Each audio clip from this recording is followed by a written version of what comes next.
सबसे बड़ा भक्त कौन? एक बार फिर नारद के मन में यह अभिमान पैदा हो गया कि वही भगवान विष्णु के सबसे बड़े भक्त हैं।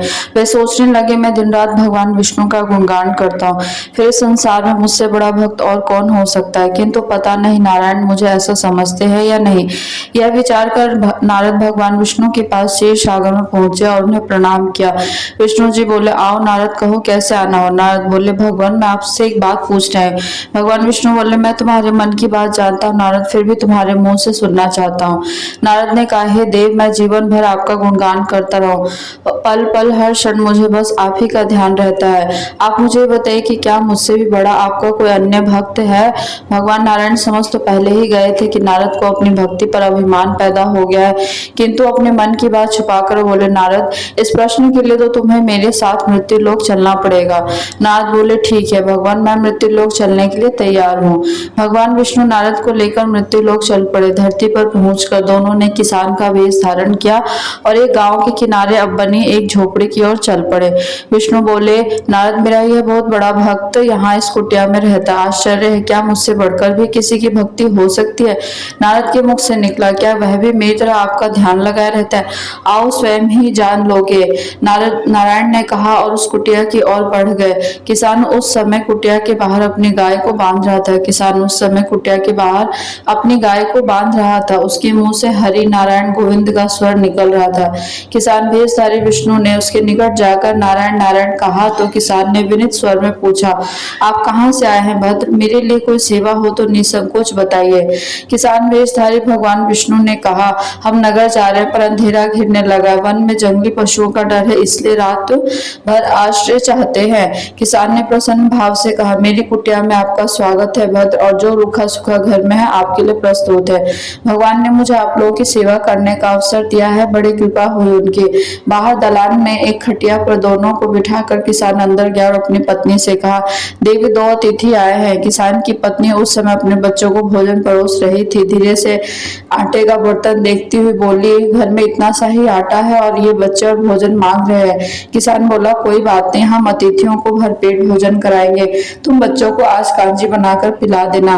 नारद और भगवान विष्णु ने उन दोनों का सारा वार्तालाप सुना, फिर भी परीक्षा के लिए भोजन की थाली पर बैठ गए।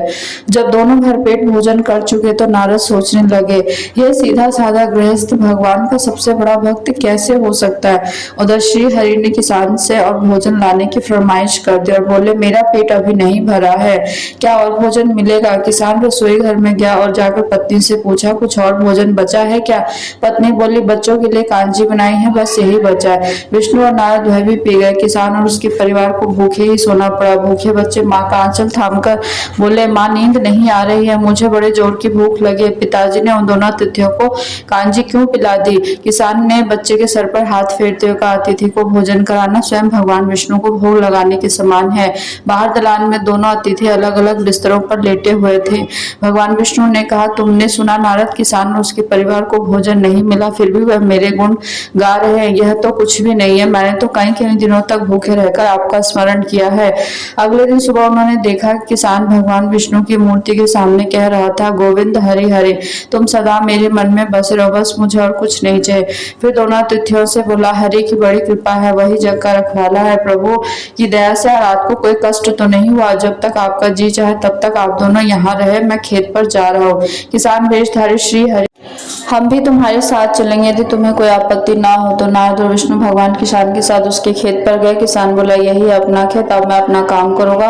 गोविंद हरि हरि। नारद बोले, तुम तो सत्पुरुष हो, भगवान के बड़े भक्त हो, हर घड़ी उनका नाम लेते रहते हो। किसान बोला, अरे कहाँ, काम से जब भी थोड़ा बहुत समय मिलता तभी उनका नाम ले लेता। नारद ने पूछा, कब कब मिलता है समय। किसान बोला, सुबह उठता हूँ तब, रात को सोता हूँ तब, और दिन में जब भी काम से समय मिल जाए। वो समझा। नारद के मुख से निकला। दोनों जब किसान से विदा लेकर चले तो नारद ने व्यंग्यात्मक स्वर में कहा, आपने सुना भगवान, वह सुबह शाम 2 बार ही आपका स्मरण करता है, जबकि मैं हर समय आपका ध्यान करता हूँ, फिर भी आप उसे महान भक्त बताते हैं। नारद की बात सुनकर श्री हरि चुप रहे, किंतु मन ही मन उन्होंने कहा, कारण भी जान जाओगे। नारद विष्णु ने एक कलश को तेल से लबालब भरकर नारद को दे दिया और बोले, नारद इसे अपने सिर पर रखकर बिना हाथ लगाए सामने वाली पहाड़ी तक ले चलो। ध्यान रहे इस कलश में रखे तेल की एक बूंद भी जमीन पर ना गिरने पाए। नारद बोले यह कार्य सहज तो नहीं है। यह कहकर नारद ने कलश सिर पर रख लिया और पहाड़ी की ओर चल दिए।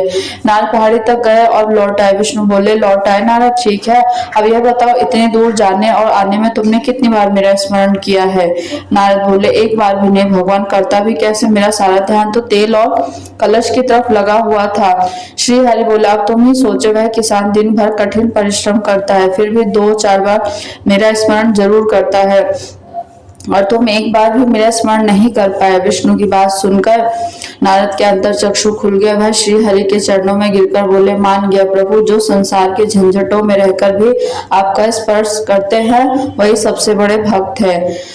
सो गाइस, आपको ये वीडियो अच्छी लगी हो तो हमारे चैनल को सब्सक्राइब करिए और इस वीडियो को लाइक करो, आगे शेयर करें। Thank you so much for watching this video.